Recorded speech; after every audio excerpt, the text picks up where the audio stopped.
Salut mes loukoums et bienvenue dans l'Oraculum pour votre guidance du mois de février 2021. Donc ça y est, on y est et ça me fait super plaisir de vous retrouver aujourd'hui.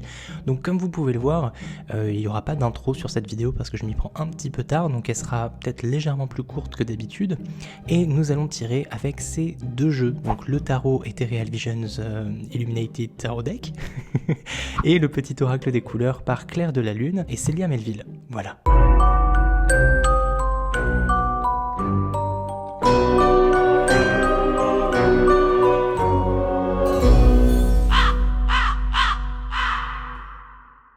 Très bien, les béliers, c'est à nous pour votre guidance de février et on démarre d'emblée avec la première carte qui va traiter des énergies principales de votre mois de février. Donc ça va être un petit peu la carte maîtresse, la ligne directrice, le fil rouge, le fil conducteur pour ce mois de février et on va venir compléter ça petit à petit avec les cartes suivantes. Donc, quelle est la carte maîtresse de votre mois? Tac, ce sera celle-là. On y arrive. Alors, nous avons un cavalier, et ici c'est le cavalier de bâton. Alors, le cavalier de bâton, c'est un peu la carte même de la passion. C'est la carte du passionné, de celui qui donne absolument tout dans ce qu'il aime en fait. Donc ça peut être tout donner dans une relation, tout donner dans son travail, tout donner dans une passion en fait, dans un hobby, dans quelque chose qui le fait vibrer. Alors, des quatre cavaliers, c'est celui qui va vraiment suivre son cœur. Il va suivre la voie avec son petit cheval vers là en fait où il a envie. Il sait plus ou moins ce qu'il veut. En tout cas, il fonce assez facilement vers ce qui le passionne. Donc on peut parler ici pour vous les béliers d'une certaine fougue, d'un certain enthousiasme, d'un regain d'énergie aussi, pourquoi pas, notamment si ces derniers temps c'était un petit peu mou, si c'était un petit peu plat. Là on est sur un regain d'intérêt, un regain d'énergie pour quelque chose, pour quelqu'un, pour une situation, pour un domaine donné, bref, pour tout ce que vous voulez. On est vraiment sur une flamme qui s'éveille à nouveau. La série des bâtons, c'est la série du feu. Et les béliers, vous êtes des signes de feu. Donc on est sur quelque chose de plutôt cohérent, sachant qu'en plus les béliers sont réputés pour foncer tête baissée sans véritablement réfléchir. Là, on est clairement dans cette idée-là. Le cavalier de bâton, lui, il fonce sans se poser de questions, sans se demander si c'est de bon ton ou pas de le faire, sans se demander ce que les autres vont penser de cette action-là, du fait d'aller droit vers ce qui vous plaît. Donc ouais, il suit son cœur sans vraiment se préoccuper des conséquences. Et en fait, il réfléchit qu'après. Donc c'est pas du tout le cavalier qui va réfléchir le plus et qui va réfléchir le mieux, c'est vraiment celui qui va penser avec son cœur. Bien. On commence plutôt bien, on a l'air d'être plutôt aligné avec les béliers en ce début de guidance de février, donc un mois qui semble plutôt bien vous convenir pour l'instant. On va venir compléter ça donc avec les cartes suivantes et voir éventuellement si on a d'autres choses à dire sur ce cavalier de bâton. Donc, la deuxième carte qui nous intéresse ici, c'est la carte des aspects positifs de votre mois de février. La carte des succès, des réussites, des accomplissements. En gros, toutes les choses que vous allez faire de bien ou qui vont vous arriver de bien. Donc, pour les aspects positifs, les béliers, qu'est-ce que nous avons ? Tac. Nous avons un 8 d'épée. Donc là on change, on sort de la série de feu des bâtons, et là on rentre plutôt dans la série d'air des épées, donc du mental cette fois-ci. Alors le 8 d'épée, à l'image un peu de l'illustration qu'on a juste ici, ça va nous parler un peu de dramatisation, un peu c'est la drama queen, c'est la victime, c'est la personne qui aime se victimiser, qui s'enferme en fait elle-même dans un schéma, en fait, dans une construction mentale qu'elle s'est créée toute seule, et elle se met les liens, elle se muselle elle-même, elle s'empêche, elle est dans l'empêchement. C'est la carte de l'empêchement, de ne pas s'autoriser à faire certaines choses, à se dire, à être un peu défaitiste en se disant oui mais je peux pas changer de travail parce que ceci, cela, oui, mais si je fais ci, il y aura telle ou telle conséquence. Donc c'est une personne en fait qui va beaucoup réfléchir, qui va se dire oui, mais, et qui au final ne va rien tenter. Donc c'est une personne qui est dans la peur constante. Qui se fait des films en fait. Elle se fait des films et donc du coup elle est clairement dans l'empêchement. Donc là on l'a dans les aspects positifs.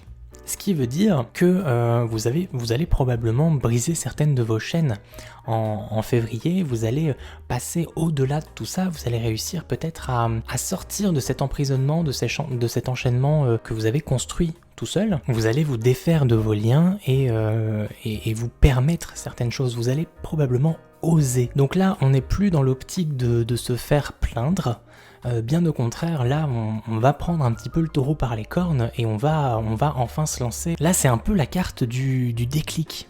On pourrait la traduire comme ça. Enfin vous allez comprendre qu'en fait jusqu'ici c'était vous qui vous bloquiez, c'était vous qui vous empêchiez de faire ce que vous aviez envie de faire. Et là on coupe la corde peut-être qui maintenait le cheval jusqu'ici, le cavalier de bâton. Peut-être que vous étiez dans la retenue, vous étiez dans l'empêchement, j'ai pas vraiment d'autres mots par rapport à ça, et là on coupe les liens, et enfin on se libère. Donc on est sur une véritable énergie de libération ici avec ces deux premières cartes. On se libère et on déchaîne les passions. Bon, c'est bien beau tout ça, mais on va quand même aller voir du côté des aspects négatifs de votre mois de février, avec justement la carte des aspects négatifs. Merci Monsieur Logique. Du coup, on va voir tout ce qui va être lié aux épreuves, aux obstacles qui vont se présenter à vous ce mois-ci, les choses qu'il va falloir franchir, réussir à dépasser, toutes ces petites épreuves voilà, qui sont nécessaires quelque part. Donc qu'est-ce qui va vous bloquer, qu'est-ce qui va vous empêcher d'avancer en février et qu'il va falloir surpasser. Hop. Voilà. Alors. Qu'est-ce que c'est du coup? Je regarde parce que j'ai mon micro en fait en face des yeux. Nous avons le 9 de Pentacle. Alors, le 9 de Pentacle, c'est une carte de satisfaction sur le plan matériel.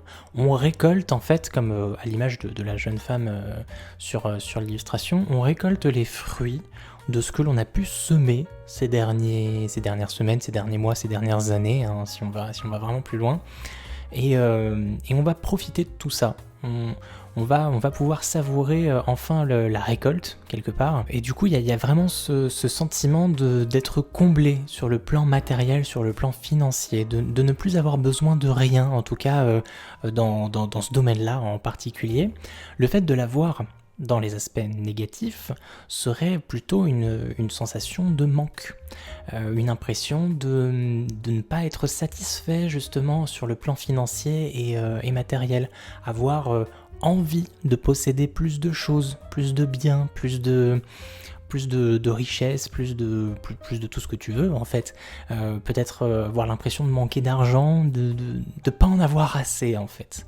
On a vraiment l'impression qu'il nous en faut encore plus, même si vous en avez déjà. Peut-être qu'au final vous n'avez pas grand chose, ça peut être aussi ça, mais là on n'est pas non plus sur un 5 de denier par exemple, qui nous parle vraiment de misère, de manque, de pauvreté.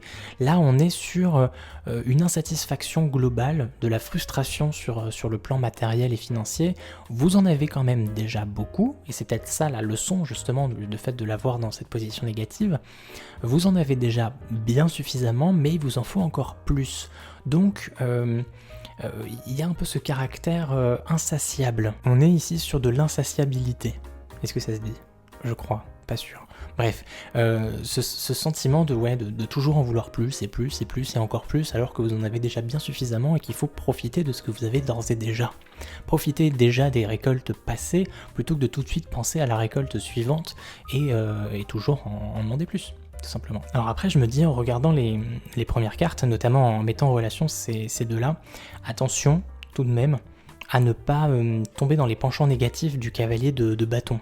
Étant donné que, comme je l'ai dit, c'est un personnage très fougueux, extrêmement téméraire, qui peut être têtu hein, dans certains cas, et qui fonce en fait tête baissée sans vraiment se soucier des conséquences, qui est très très passionné et qui fait toujours les trucs à 1000%. Voilà, faire attention quand même à ne pas trop vous lancer dans cette quête absolue du plus, étant donné que là, il y aura l'énergie hein, qui sera présente avec ce cavalier de bâton.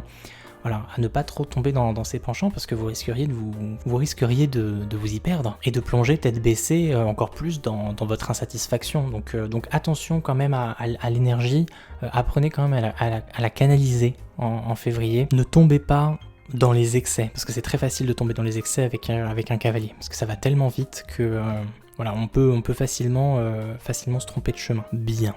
On passe maintenant à la 4e carte de votre tirage. Cette fois-ci, on va parler de l'aspect social. Donc on va parler famille, on va parler amis, on va parler amour, on va parler relations professionnelles, on va parler de votre rapport aux autres. Donc qu'est-ce qu'il en est sur le plan social pour vous les béliers en février? Toc toc toc. Nous avons un arcane majeur, et pas des moindres, c'est un des arcanes qui fait un peu peur, je l'avoue, c'est la carte de la tour. Mais détrompez-vous, elle est au final très positive, et en tout cas c'est comme ça que je la ressens pour votre tirage. La tour, qu'est-ce que ça nous dit? Ça nous parle de grands changements, de chamboulements même, de changements drastiques, voire peut-être même violents. On parle ici aussi souvent de destruction. Parce que c'est nécessaire en fait. Donc très souvent elle est représentée donc, par une tour qui est frappée par un éclair ou qui implose, c'est-à-dire que c'est les éclairs qui jaillissent du haut de la tour, et on a très souvent un ou plusieurs personnages qui tombent justement de cette tour. Donc cette tour, qu'est-ce que c'est? C'est une construction. Après, toute construction n'est pas forcément bonne. Peut-être que jusqu'ici, vous aviez construit, bon là on reste dans la sphère sociale, vous aviez peut-être construit des liens, construit des relations avec certaines personnes qui, au final, sont peut-être allées trop loin, c'est-à-dire que la tour est montée peut-être un peu trop haut, vous avez peut-être donné un petit peu trop d'estime à certaines personnes qui n'en valaient pas forcément la peine. Donc du coup, peut-être que février sera un moment de remettre un petit peu les choses en ordre et de détruire certaines relations, de déconstruire certaines choses pour que vous puissiez enfin aller de l'avant. Le fait que la tour se détruise, de manière générale, hein, je reviens sur le sens propre de la carte, ça permet d'y voir plus clair.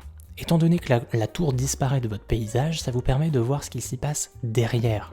Et généralement, derrière, il y a des choses extrêmement positives et il y a la suite du chemin. Parce qu'une tour, c'est quelque chose de fixe, qui ne bouge pas, qui n'avance pas. Donc beaucoup de changements sur le plan du social, de la déconstruction pour de la reconstruction par la suite, mais de manière plus saine, plus sereine, plus propre en fait. Et peut-être que c'est lié à ce déclic. Là, comme on le voit hein, sur cette carte-là, sur le 8 d'épée, on a cette jeune femme qui a les yeux bandés. Donc dans ses aspects négatifs, logiquement, elle parvient à se défaire de ses liens et à retirer le bandeau. Donc elle y voit beaucoup plus clair. La tour, c'est aussi ça, justement. Dans les deux cas, on est sur deux cartes qui ont plus ou moins le même message par rapport à la notion de déclic et de clarté. Une fois que la tour est détruite, on y voit plus clair. Une fois que la jeune femme a retiré son bandeau, elle y voit plus clair. Donc c'est peut-être avoir certaines révélations sur certaines personnes qui vont vous permettre justement de mettre un terme à certaines relations, des révélations je sais pas, des masques qui tombent, percer certains mensonges, découvrir certaines choses qui vont justement changer drastiquement votre rapport à ces gens-là. Bien. On passe donc maintenant à la toute dernière carte du tarot de notre tirage avant de passer à la petite carte oracle. Et nous allons cette fois-ci, tu l'auras bien compris, passer aux aspects professionnels. Donc la carrière, le travail, l'argent aussi, les projets. Donc, qu'est-ce qu'il en est sur le plan pro pour vous les béliers en février? Tac. Nous avons le 8 de bâton. Et le 8 de bâton, son mot principal hein, qui le décrit, c'est la rapidité ou la progression rapide. Les choses vont s'accélérer sur le plan du travail. Alors ça peut être un petit peu à double tranchant. C'est soit le rythme va tellement s'accélérer que vous n'allez pas réussir à suivre, soit au contraire c'est vous qui allez devenir beaucoup plus rapide et beaucoup plus efficace dans votre manière de travailler, ce qui va vous permettre d'être plus productif, logiquement. Le 8 d'épée, c'est aussi une histoire de bonnes nouvelles, une histoire de message, un SMS, un mail, une lettre, une information en fait qui va vous parvenir en fait et que vous n'attendiez pas. On est dans les deux cas, que ce soit sur le plan social et le plan de la carrière, sur quelque chose de soudain, d'inattendu, quelque chose que l'on ne pensait absolument pas arriver un jour, mais qui va quand même arriver. Et ça risque de changer les choses. Le 8 de bâton, c'est un peu comme une petite tour. C'est une histoire de changement, de bouleversement. Pas aussi important qu'une tour, mais ça reste quand même du bouleversement. Donc, du bouleversement sur le plan social, du bouleversement sur le plan de la carrière et du pro. Mais là, on est quand même sur une connotation plus sympathique hein, avec le 8 de bâton. Et on revient vraiment aussi sur cette notion de rapidité, hein, qu'on garde quand même de côté. Qui dit rapidité dit efficacité et productivité. Bien, on passe maintenant à l'ultime carte de votre tirage avec le petit oracle des couleurs par Claire de la Lune et Célia Melville. Et donc non seulement cette petite carte va vous apporter un petit message, un petit conseil qu'on pourra éventuellement lier au tirage actuel, sinon ce sera un conseil supplémentaire, et ça va vous apporter une couleur, ça va vous attribuer une couleur pour le mois de février qui sera peut-être d'une certaine importance pour vous, peut-être qu'elle va vous porter chance, ou peut-être que vous la retrouverez dans certaines de vos synchronicités, qui sait. Donc, quelle est votre couleur pour le mois de février ? Je ferme les yeux, et je pense fort à vous, les béliers, celle-là. Alors nous avons la couleur sable. J'honore et je nourris mon Dieu intérieur. Donc Dieu intérieur, moi tout de suite je pense à une énergie assez feu, une énergie masculine, donc peut-être le masculin divin. Alors bien sûr que vous soyez des hommes, c'est ok, mais que vous soyez des femmes aussi, c'est ok. Hein. Donc là je peux l'associer à ce cavalier de bâton ici, qui est une énergie assez masculine, assez forte, hein, le côté passionnel du cavalier. Est-ce qu'on peut l'attribuer à d'autres choses ? Peut-être le 8 de bâton qui est juste ici. La série des bâtons de manière générale est une série assez mâle, assez masculine. La tour aussi peut être assimilée à une énergie masculine. On l'associe très souvent au sexe masculin en érection et plus encore hein, avec avec ce qui sort possiblement de la tour. Donc ça peut être une énergie très yang pour vous les béliers en ce mois de février, et il va falloir l'accueillir comme il se doit. Donc être dans l'action. Les béliers, vous serez particulièrement actifs en février. Voilà mes chers amis, c'est ainsi que s'achève votre guidance. J'espère que ça vous aura plu. Si c'est le cas, n'hésitez surtout pas à vous abonner à la chaîne, mais également à me suivre sur Instagram, notamment pour celles et ceux qui regretteraient le fait de ne pas avoir vu ma tête aujourd'hui dans cette vidéo. Donc bref, je vous fais d'énormes bisous, on se dit à très vite, et moi je vous dis ciao. Psst, c'est encore moi. Ouais, je sais. Mais je tenais juste à te dire que si t'as besoin d'un peu plus de précision sur ton mois, tu peux aller voir la guidance de ton signe lunaire et de ton ascendant. Tout est là, hein, je veux pas te faire un dessin, t'as qu'à cliquer sur ce qui vient d'apparaître à l'écran. Et si t'as envie de discuter, comme ça, je t'invite à venir me suivre sur Instagram, mon pseudo s'affiche juste en bas. Et voilà, hein, sur ce, porte-toi bien, et on se dit à plus.